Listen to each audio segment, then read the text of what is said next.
sanity ni adaho na yetu hu anamo na jesese betumi acancel na edia hoto aba because obu ha no central being but when hunu kwaya ubetutu anamo asia central sanity now fa aboa otwe owo ngunem se we hu ne nante ya etu be kasa woni so ana etu kasa woni so a oni obi akwere okobisa no onkwaso atwa life is only one life is not two so you got to protect your life until you catch him say gods of the land own this Ghana here and your soft be only Ghana no man of God own Ghana gods of the land were there before any man of God rise to become a man of God here in time papa be say see out trust ya na so for oboyechi da bi yan momochi o mo kan kweche Ghana fo on say see asofo no dia na eye yi ni say papa fo wo mu na dodo na o mu enye papa no o mama unhunu papa no asofo papa e wo man mu ampe mu asem kro mu gusoso wo mu nya me yie so enso no obi ka ifu so lady bako US na o se lo yare we tia o American na yare no doctors hu yare kro ni nipeduamu na oti pains ogusufo an wo fon on tiase na we na oba pani etonkra se sia mate wonka enso ma me sofo se na me so dey for picture to phone so ni ehwa de ye bo pin ni pe kama si we ono ne papa busu ma honhom adem esan say oni gods of the land and Daniel oni asofo dan ntino ya twe ni moja osunsun wiase oni pe bia beda asonda ye say ya twe moja anasa ya wo panie ana bleed twawo ana se ken twawo ana ka akonya ase no da ye mu ana ba sonda na wo fe a gogome na wo fe gogome efri wonu wo be sonda ye na chese enwi hye wonu ma owe wo be sonda ye na chese a whole lot all those things are spiritual sickness. No man of God can heal you, and no doctor on this earth can heal you. Spiritual sickness belong to the DBS and the CS. It is only man I catch someone there, and a woman no as the seer and pa me sondaye na ya chimi moja be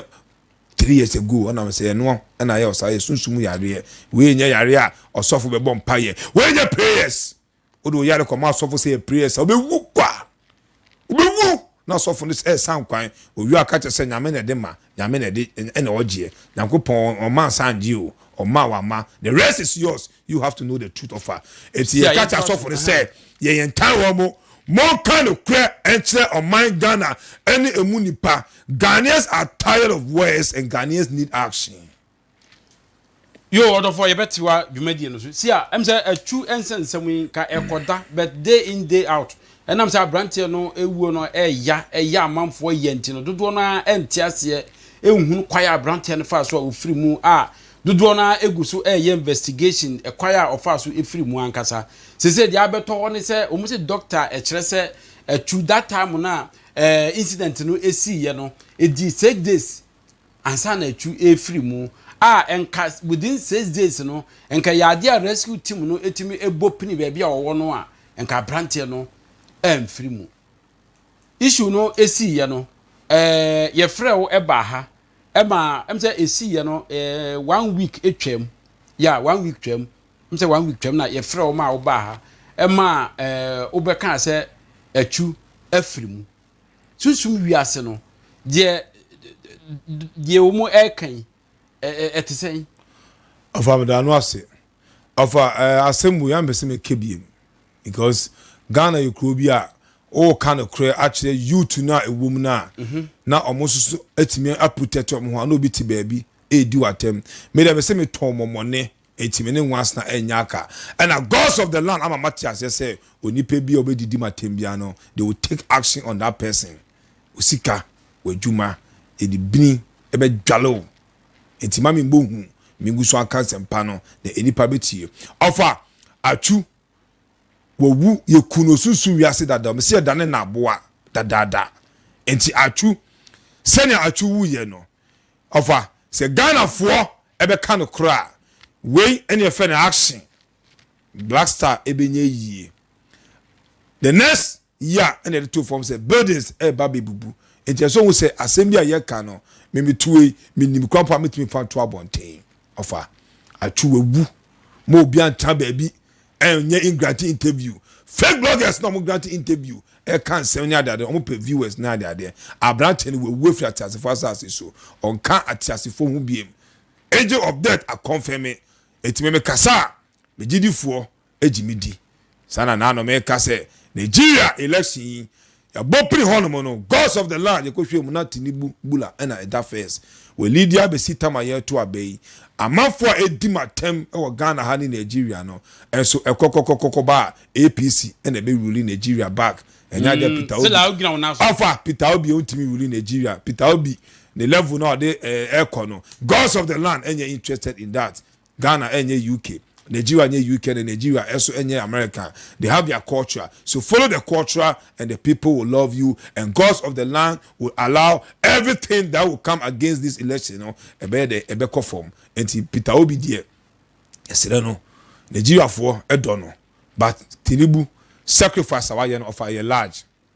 I just say Atsu etiasi oni asofo na dan he believes in the Bible and he believes in everything. They be ameka say the Bible is just a paper and gods of the land they are fire. So when fire and paper meter, who will be the boss and who will be the champion? Yeah, Chabosu kind na also keka bia na sia. Dabi say Chabosu no. Chabosu say ma all Canada sebi ono be fighting gods of the land. Me fighting gods of the land here. I'm rather telling Ghanaians that everybody should go back to his or her root. A honor of success a war. A war and will see war. Your success is not in the hand of any man of God, and your blessing is not in the hands of any man of God. Your blessing is with the gods of the land. They dining with us and dining with God at the same time. It's like they be a kama here. The Asians and the Indians, they always pray to their gods to God. And a yeg mama or mutimini a chair. And the Chabosum of for na sem ton chain. Chabosum nanantua a taking on. Oh, soon we are say. Some catch us at Chabosum, Sika Wonya nano, obey Juni no politics mu, none of Waba Chireno. Sialia does soon we ask much Chabosum no. Anthony Kojo wati di bi pepepe and da sunsun wiase ya won pan ye e be pay life ama Ghana phone say Chirabosum sunnie enti ofa enye ni de na meka and enfame compare Chirabosum da Chirabosum meme ba bia Ghana di for say and etimi e hye nkoma kese okromu a e kan se ema ne ye ho enye say ye me de enfame compare no fa because ba bia me nam sisi ano me ne gods of the land and enam ne ye dan ne any man of God are you fake no you know yourself be a verified seer you can cross check any part of the world in the spiritual world go and Google me you will find me there and it will tell you original Dibia or a seer will tell you that this is the century. This is the man of the century. Intimutie no. Etuofa. Chirabosuma sima wakika kanedie. Sebi. Ne siase ene ene ya. Me se na anto nyama e taking it on. E confirm. Mo fo mani enhwade na anto a etumi kese. Till the kingdom come. Na oda so wo ho. Ye na ebe wu akọ na oda so wo ho. Na tumi we say osimi kodidi na tem. Osimi ko cancer fo ate no. Untimi no. You are just a mere mortal. Just a mortal with just a little life in you are. Less than 70 years now back okra na we fi wiase. Only forever spirit ekọ kwa ugodidi na tem. Who born dog. It offer for Chabosum asem to nchen. Na Atsu asem ne de. Atsu asem ne de. Atsu say amama bi wo ha say busua ne ye. Si ebusuana anya amamre na free mochi nyina yes also mo ya amamre no na gods of the land etimi twe Atsu ema no eba Ghana ha enya sa Atsu ma no be ye big but omure be fi Ghana enkola no be ye big enso omure be fi Ghana enkola be ye big enso mo fi ebusuafo no obete se Atsu banie pa enso na Ghana ha kro si hada na ebusuafo no fi obia esa se amamre na se koso no gods of the land and be twetwe enkola na de Abagana ha. Gods of the land and mama and Kolana dream Abagana so. It is all any pebia now to 1 hour bomb paya. Make sure so be 2 attribution for say. A mamre the whole also year. So man ya mamre na second coffee. So be coffee. Be coffee ebusuanim. Me person can be bre me de da and my time na me be to. Me ntwamenu mu ha. E you confirm. Mo fo mani hwade e nice movie. But I was the man no ebe big but wo mu Ghana ha. Say the man so efri Atsu abusua no mu se na etie bia omo nso no unzu se omo nso wa amamra se omo eye no wo omo papa abusua mu ana meka se ofa nti Atsu ebe de na omo emma Ghana biem enso omo betumi aye big afa enkola no ebe ye big to the extent say gods of the land ebe say chire achu ebusuafo say omo nke sika ho ebusua bi a toilet beans every mu no ana toilet eda epona no ani pe bia tibi eso da ye hu toilet no unka ebusua ho sanity enti ahohom ebe ma enkwala na dwen efri sebi Ghana so forgetting where their real father was born omum ka onka offer bode tutu ba me kama sema but ahohom no ebe bua nkwala na ma de ombeye bia akoso sana me bi enkwala ne de already ne de omo ye big dada ebe pia bonten enkwala ne ye big ba me de ne say enka abusuafo no tie de ye ka no mo nya amamre so omo ye na ye timi twi enkwala ne mra Ghana ha say Ghana for bebre ma akaburuchie no ye gods of the land ene twomosu because ye say wo ho amwa say pansam now mama and now papa atinisuo because if your mother and your father don't want to teach you or tell you the truth say be your offer Ghana for mama for any papa phobia sebi and we didn't too much and one kind of crunch mo man say ye wo me be wiase no me be to abosum wo fie Ghana for mama for tablet chene Ghana and kind of crunch mo ma all they care about go to church they be make catch so ni pe bia waste time e so say wo bompa ye night prayers anajo he hwefri mu ma o mo anajo 1 2 na mo see online prayers so na yiri baba you are not making any sense to anybody because gods of the land will take you down each and every day because you are disturbing the peace of the world. Offer 12 hours belong to the mortals and 12 hours belong to the spirits. Don't be bonfire daytime. And yana do a home pie e baba yo no mano and amusi online all those people are your poverty beings and they will remain poverty forever because sebi when the gods of the land strike God don't know you and Jesus Christ will not save you. Ayam ko busa Job no kan chire wo. I say night prayers and free 12 okono eni kwai say obompaye na that time na ahonhom edia enti no obompaye but before that time no and I say ma de enchi na wabompaye sana nation sia enso eka sia yen twaso atudie na yen pese yebe yen kom bebre because Ghana for enya wa de so metie de ye ka no na Ghana ekuro bi so awo ka no kra omo pe chese e serious no mo say this is the century sia enti atudie blog e bi obeka say atun wi atu ese no o ka nanum atu wu dada the nation sia angel of death are confirming and da hono mo enye ye de be sie ye anyhow we be if man die today woman go born another. But for the benefit of our for say video no ebetumi aboa because na obi ye nchechire mu bi a yi say ebetumi abo video na ye mo na ahwefo nso entie de nipa no eka ye efia da homache ade ebeche memenda na be say no me nsanefa na panfo ba ma na say wonu mai hu abante bi a de 3% ene se de wasi adrondrom ne ho no wonum susu se eye nwa Christian anu ti no wo moto nkra efre eye Christian manager eye na secretary ena afi susu no Christian ni nwa ya ye fre no se achupi ene Isaac Sama wonum nwa Christian atwa Sama busuafo ema wo mo de o mani potwa wisi behwe fidika do chi se ye o mu nwa na demom no se de na ne tebia ne bobresi aye no na ade a wase ho chinti no wa ho no ya chese eno no akwakwa ye bibia ho ntino a doctor for any painful na fifi mu na afi no wo mu hu se o se de adnesi aye no ye nya Christian atwe san se o mo de ne bobre na ho so bi kakra na share ne nso na painful kire mu se wo hwehwe mu a doctor for ye chese wo hye ho be se nansia ansa na wo tinya to na no mo nsia de ntino nka body no ya agency mu ase kra ja ho na chese na ja say accident ade ne see enso no say na che o hwe up to memenda nwumre efiada nwumre ba memenda say na di be bro be na wotwe anamboa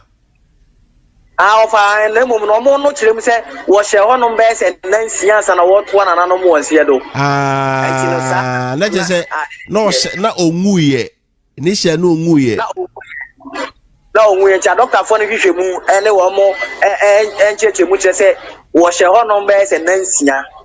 ansa na nyankopon je ne nkwa afri ne nsema wo to na no mo nsia do na Ghana abana musifo ne atwitwa sam enua mo ne abusuafo nyina Xposed efo nyina kan ho bia tese wonom eye consumer amamre me kire nkrata asem nyina enada wo mo de enua kese na twi aba be pie e wo Ghana se de eda mo na abeto aso no hono be se me yete ho na se yi je se doctors no report no kire se earthquake na sie na de wangu but o share hono a cheye no and after some days uye was honom na nsia na ze earthquake na chim na nsia ansa na woto na nanom wansie do oh na chese ka ebi a aturenchen brem aboafo timi duru ba bi a na o hye ne ntemo a ka omoje ne nkwa omoji won ntem de yanka omutimi je ne nkwa sa na amane boy free ayaresabia ene asoye hwe mpomden so ekire mu e wotaki ko biam ga ba pictures a e wo Ghana ye hu ye no nice looks like say a dine dwire gu no so sa na ma hu no sa o ofa sa picture no ya e wo na de nyeme de anase esusu se enye yenua kese atwene mom no ohun se abe fonten tan so no ya na pictures aho asase wuso iba e kwa no mutimi ko twa baabi na se edan bi mem ya se ni nyina re bi wo krampa enye teke ya then so no mo de keka ho anti no ya de esusu se enye sa picture no nye kese atwene mom no eye bia atore nche bia si o baabi a obi ho aka na o makofa de ababata ho se wo ya baabi a omukọ yi no a na initially bi no mo kire se ofri dan na no wo soro kra na mse nka odwane apie na wantimi apie free edan na dwirigu ye no saa na mote no ana se na apartment na no wo mu na no ho na owutoye Atsu asem no de o ka kra na ohun de wonka ya were hosem a o ka ne ka edin ni nyina mu no nipa no afiri mu ede na yebeka se onyankopɔ twe jampon ma no baby panda na abusuafo no yama wo mu ya akokese pa ne ama Atsu no nso damrifa due ni amanehunu yama no damrifa si awo bibi eka wo ho a ofa me pese Ghana fo ina eti ase se